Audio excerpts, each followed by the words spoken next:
Welcome to the Washington Heights Church podcast. We're so glad you're here. Each week, we bring you the latest Sunday message filled with God's Word to help strengthen your faith and deepen your walk with Christ. Whether you're tuning in from home, your commute, or anywhere in between, we're thrilled to have you join our community. So, grab a cup of coffee, find a cozy spot, and let's get started. So we are in a series looking at the life of David. And today we're going to talk about finding light in dark places. And it seems like a bit of an abrupt shift if you've been with us the past couple weeks, because David has not been in a dark place. He's been in a great place. But today we're going to discover him in a dark place. I think that there are two kinds of people in life, and this can be broken out in a lot of different ways here, but I'm going to kind of throw this one out, and I'm going to invite you to respond to this. There are two kinds of people when it comes to caves. There are people who say, if I see a cave, I'm going in. If I'm driving down a road and I see one of those cheesy, touristy kind of signs on the side of the road, I'm going to stop and I'm going to go in a cave because that's an adventure and I love it and it's exciting. How many cave people do we have here today that you think, yeah, that's me, I love to go there? Now, there's another kind of person in this life who, when they see that, they go, there is no way you're getting me in there. I don't want to be in the dark with limited light and limited oxygen and thousands of pounds of earth above me that's ready to crash down on my head. Who are the non-cave people here? These are my people right here.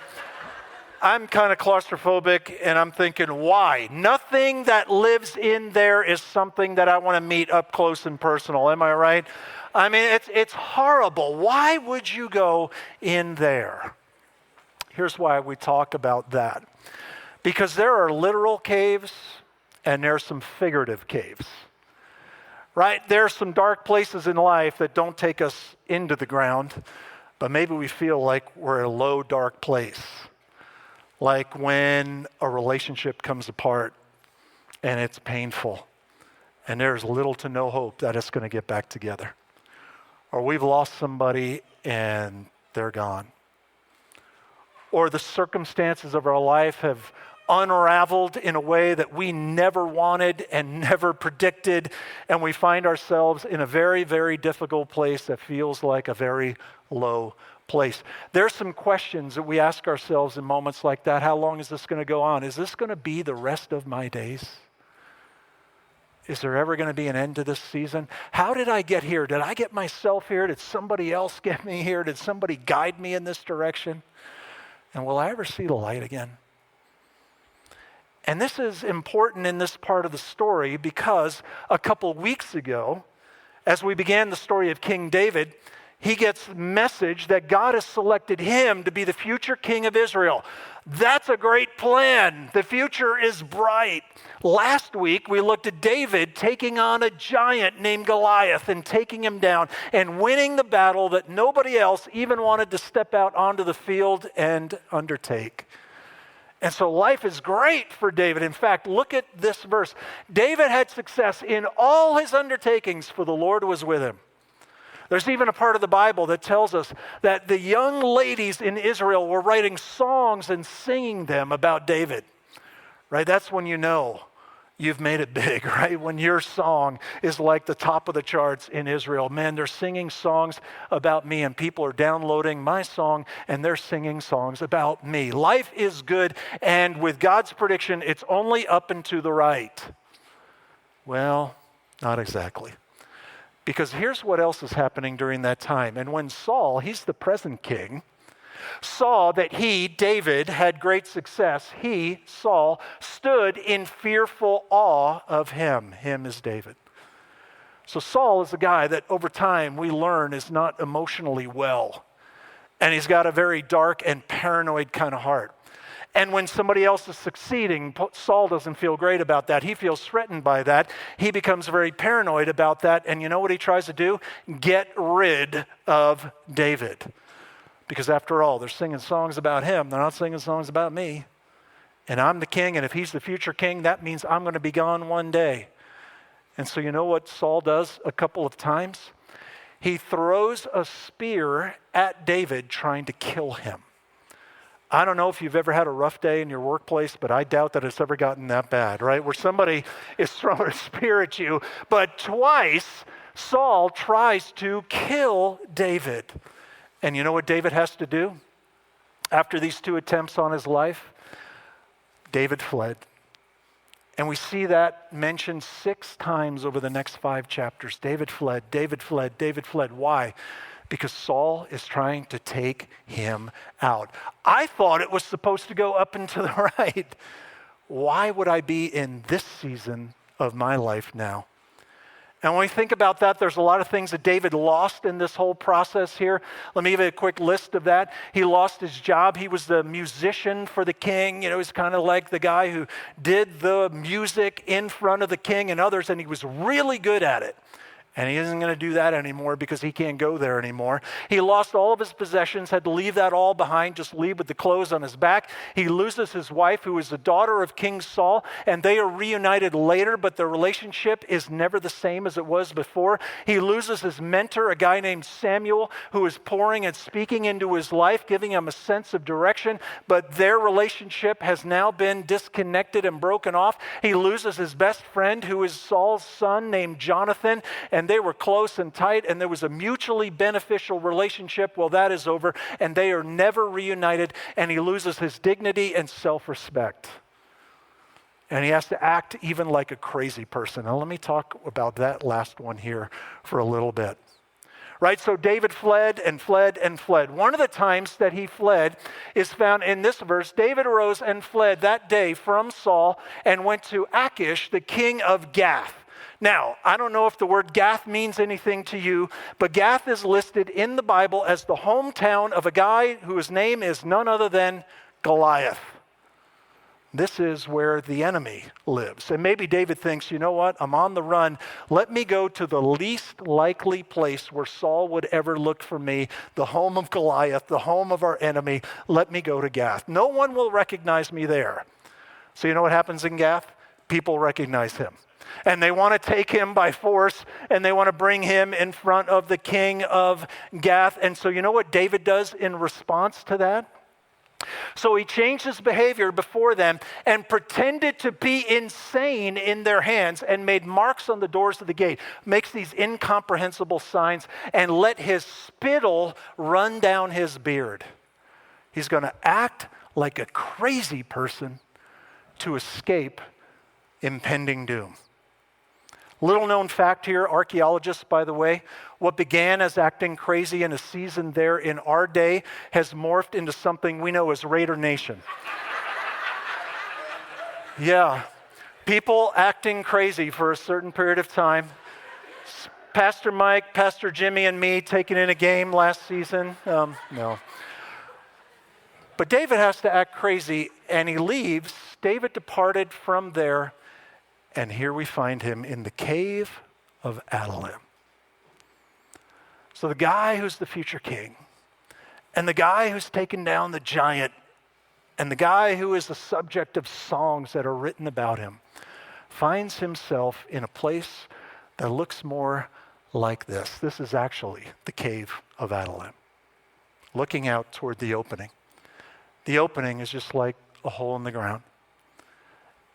And the interesting thing about the location of this cave, we're talking about David's taken down the giant Goliath. You know how far away that is? 2 miles from here. Really close to his greatest victory to that point, David finds himself at his lowest point. And I didn't expect that I would wind up here. I thought God had a plan, and I thought my life was going to go in a different direction. And I think there are many of us that relate to the idea that, hey, I have a plan, or I have a sense of direction where I think life should go and maybe where I want it to go, but then there's a reality of where I find myself and where I wound up. And I love what that great theologian, Mike Tyson, said about that. He said, everyone has a plan till they get punched in the mouth. And I think that's just the way it is sometimes in this life. And what are we to do in a place like that? Well, David is not going to be alone in the cave, right? So he escaped to the cave of Adullam. And when his brothers and all his father's house heard it, they went down there to him. And we think, oh, great, he's got family around him, right? So he's going to be happy about that. Not exactly.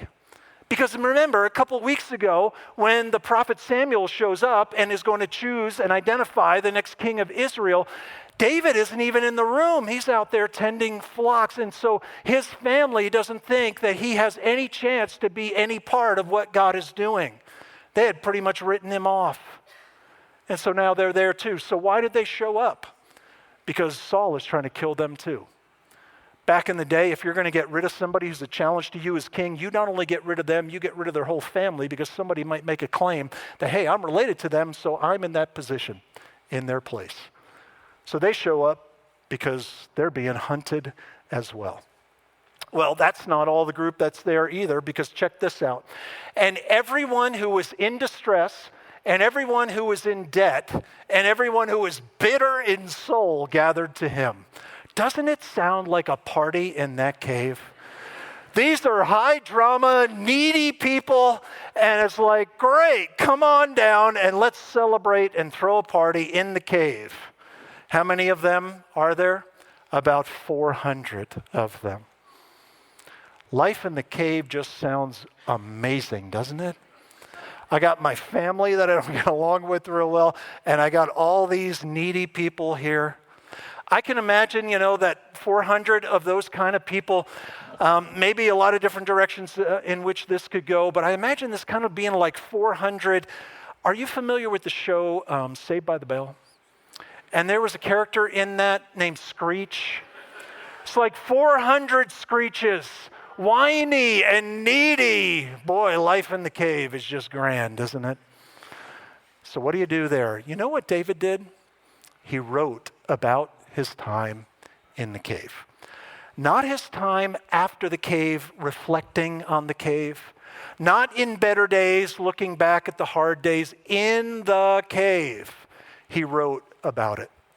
And he helps us to find light in dark places. Check this out. He wrote about it in a couple Psalms. Psalm 142, this one, Psalm 57. A maskil of David when he was in the cave. Not after, in the cave, a prayer. With my voice I cry out to the Lord. With my voice I plead for mercy to the Lord. I pour out my complaint before him. I tell my trouble before him.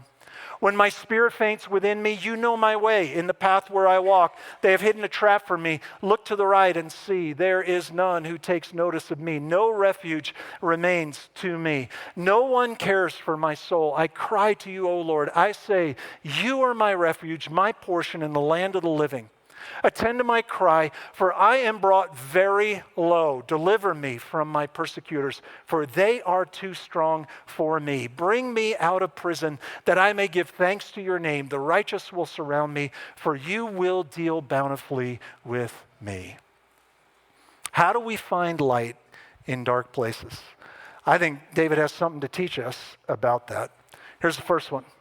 Be honest with God and yourself. Right? David is brutally honest and shares some of the raw emotion that he feels in that cave. And I don't know why there's sometimes this tendency that we have that when we're struggling, we don't feel like we can be honest with God, that we always have to be on our best behavior. And we always have to talk in real spiritual and nice sounding language. But meanwhile, inside, we're just churning. And you look all through the Psalms, and man, David is just brutally honest with whatever it is that he's facing. I wonder if maybe in our culture, the reason that we have a hard time with that is because maybe you've heard this too. You ever, when you were a kid growing up, hear this phrase, stop crying or I will give you something to cry about. You've heard it, yeah. And I wonder if we think, well, if I go to God and I'm crying and I'm whining, God's going to give me something to cry about. Well, David didn't buy into that line of thought. And so he shared some things that were hard. Attend to my cry, for I am brought very low. Very low. Deliver me from my persecutors. I have people out trying to get me, for they are too strong for me. The guy who took down the giant saying, I don't have what it takes. I'm incapable. They're stronger than I am. And David has this tension between the reality of where he is and also the confidence that he has in God. I don't know if you're familiar with something called the Stockdale paradox.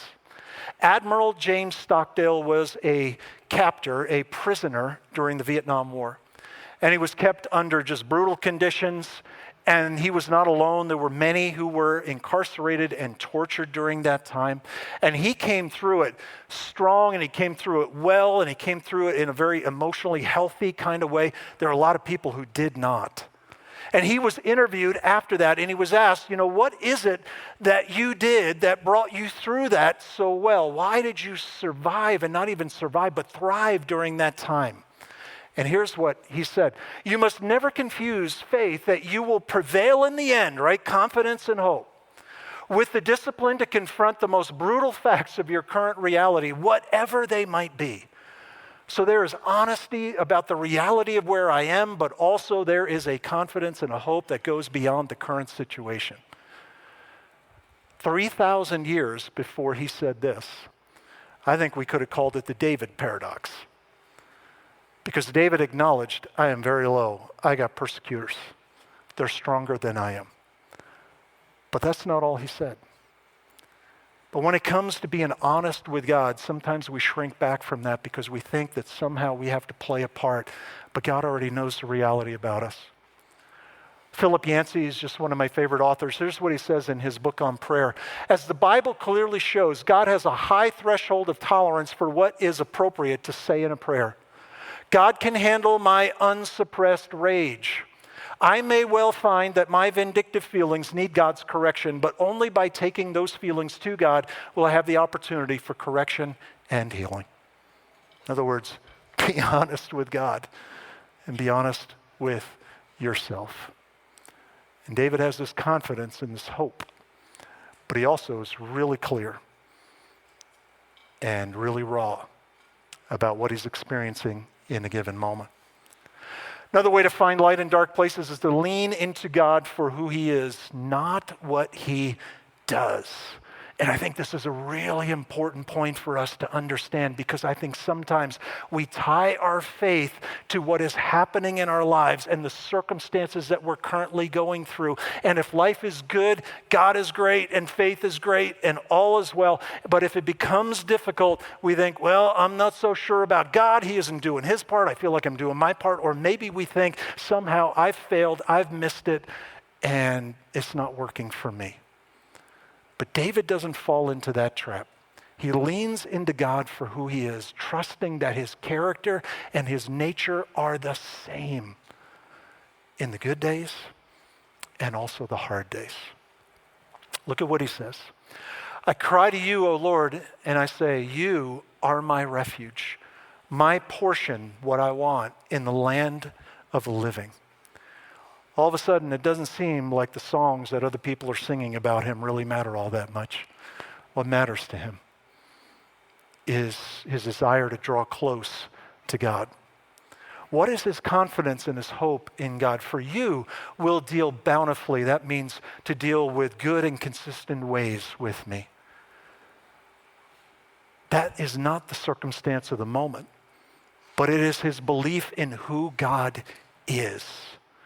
This is not, hey, life is good and great right now, and so God is good. This is, in the cave, I will trust that you are the same God the day that I was chosen as the next king. You're the same God who was there that day when I won my greatest victory over the giant. And who you are doesn't change because of where I am. Because your love and your mercy and your holiness and all the other attributes that belong to you, they do not ebb and flow through the circumstances of life. They are consistent. I think what all of that means is that the foundation of our faith is not a good life, but a good God.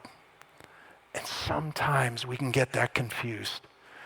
When life gets difficult, it's so easy for us to say, well, you know what? When life is good, I want to engage with God. But when life is hard, I think I want to disengage. I think I want to get a little bit of space. I think I want to get a little bit of distance. Let's just kind of see how this goes and see if it turns around for the better. But David does the opposite. In a cave, not after the cave, in a cave, he draws close to God. Here's what he says in Psalm 57. to the choir master according to Do Not Destroy, which was a song. So take that same music, put it to this, a miktam of David when he fled from Saul in the cave, not after the cave. Be merciful to me, O God, be merciful to me, for in you my soul takes, here's that word again, refuge. No less than 40 times in the Psalms as David used the word refuge, this safe haven that he finds with God. In the shadow of your wings, I will take refuge till the storms of destruction pass by. So what is he doing in a difficult time? Is he disengaging and moving away from God, or is he moving closer and leaning in? And this whole idea, in the shadow of your wings, I take refuge. It's a visual picture. You know what I think it looks like? One example of it is right there. Of these little chicks, so vulnerable, right?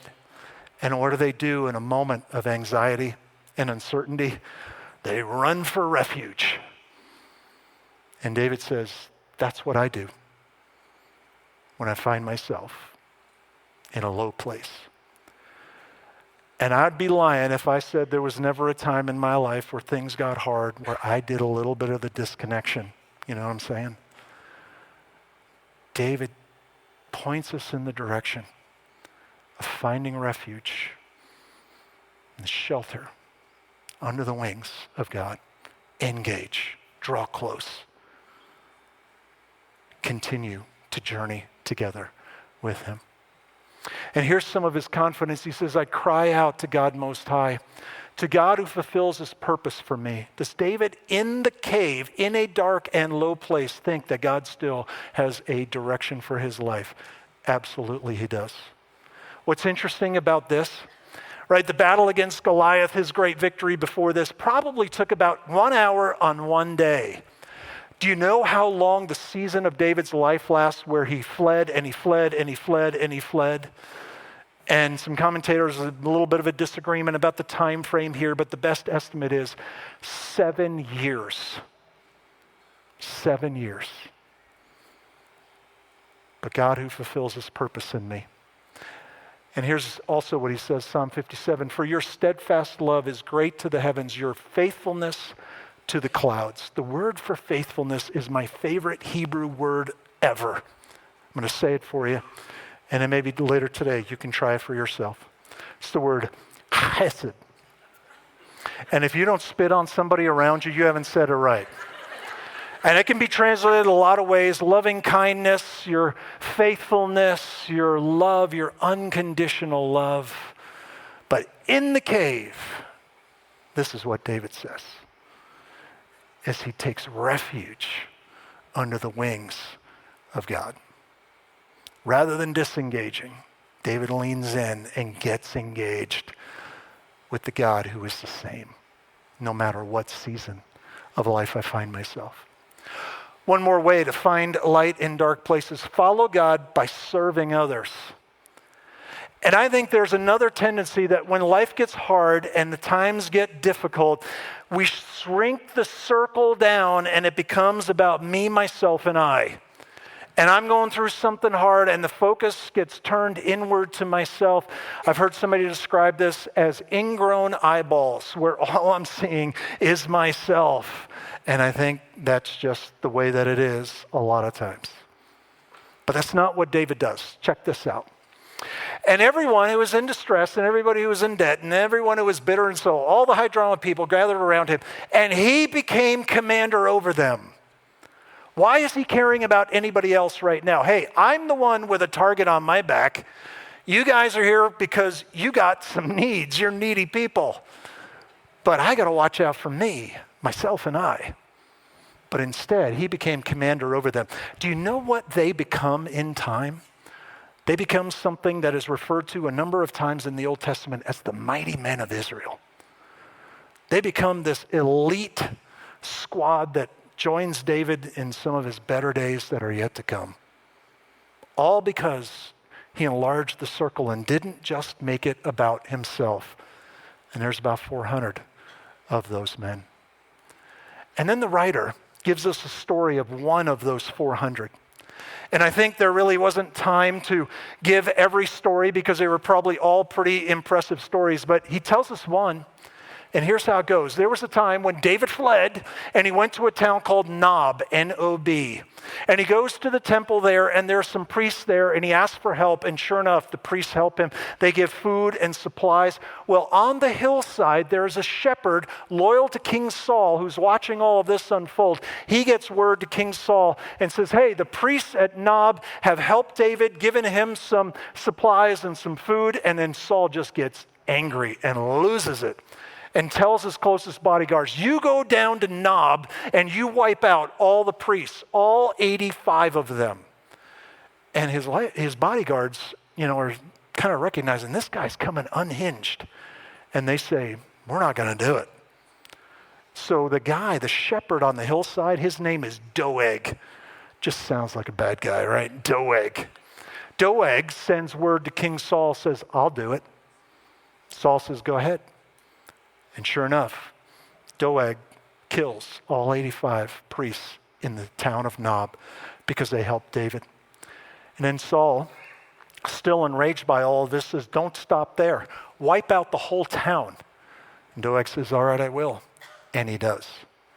One person escapes, the grandson of the high priest. And his name is Abiathar. And Abiathar flees. And guess where he winds up? In the cave of Adullam with David and those 400 people. And look at this one exchange. David said to Abiathar, I knew that on that day when Doeg the Edomite was there, that he would surely tell Saul, I have occasioned the death of all the persons of your father's house. Stay with me. Do not be afraid. For he who seeks my life seeks your life. With me, you shall be in safe keeping. And the guy who maybe could have said, hey, you know what? He's after you. Yeah, he's after me too. And it's every man, woman, and child for themselves. Good luck. Instead, he says, you're safe here. Stay with me. The circle is not so small that it just includes David. He serves others. And in the process, not only does it help in that moment, it helps with what is in the future. But it's so easy for us to jump to the end of the story. But right now, David doesn't know where any of this is going.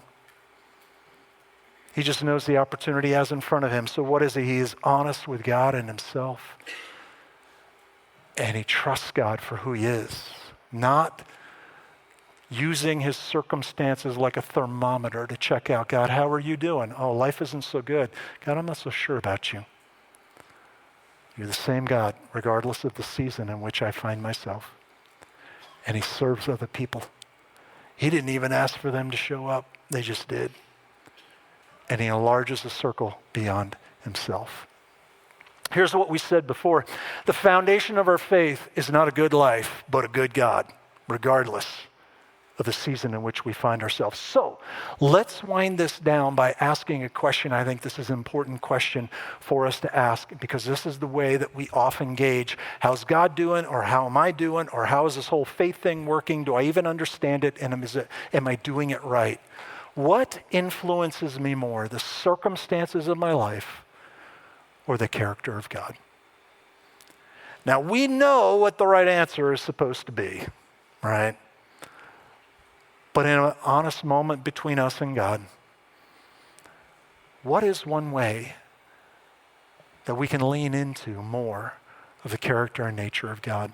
Is it maybe for the first time ever to just be honest with God? Is it maybe to spend some time with the Bible because that's where I understand what the character of God is really like? Is it getting connected to others to hear some of the stories of people who have come through some things? Because that's where I can understand the character of God. Is it maybe to enlarge the circle? I've shrunk it down. And I can really easily make it about my story and about how hard it is. But I need to be involved with serving others in one way or another. What influences your faith, my faith, more? We all know what it's supposed to be. But I think if we're truly honest, there are times and there are ways in which that can be a struggle. That can be a tension. But the foundation for our faith is not a good life. It's a good God. Would you bow your heads together with me as I pray?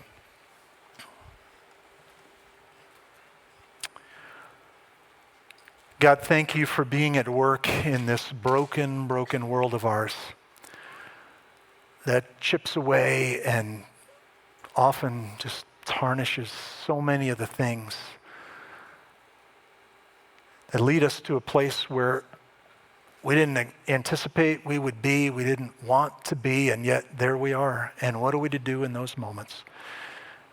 And we thank you for true stories of people who have journeyed through that and point in your direction to a God who is faithful no matter what season, no matter what the circumstances. And God, may our hope be in you. And I pray that you would lead us in a direction that draws us closer and closer to you. Thank you for your unfailing love. God, you don't play the game of how well we are doing just in our journey towards you or with you. God, you love us, and you love us at our lowest point. And so may we increasingly come to understand that the character and nature of our God is not up for grabs, and it does not ebb and flow, and it is something to which we can pin our lives with confidence and hope. And so we ask, God, that you would lead us in the direction that draws us closer to you. And we ask and we pray this in Jesus' name. Amen. We hope you enjoyed today's message. If you found this sermon meaningful, please subscribe, rate, and leave a review. Your support helps us reach more people and spread the word. Stay connected with us throughout the week by following us on social media at Washington Heights Church on Facebook and Instagram, and by visiting our website at whc.faith. For more information and additional resources, check out the podcast description below. Thank you for joining us. See you next week.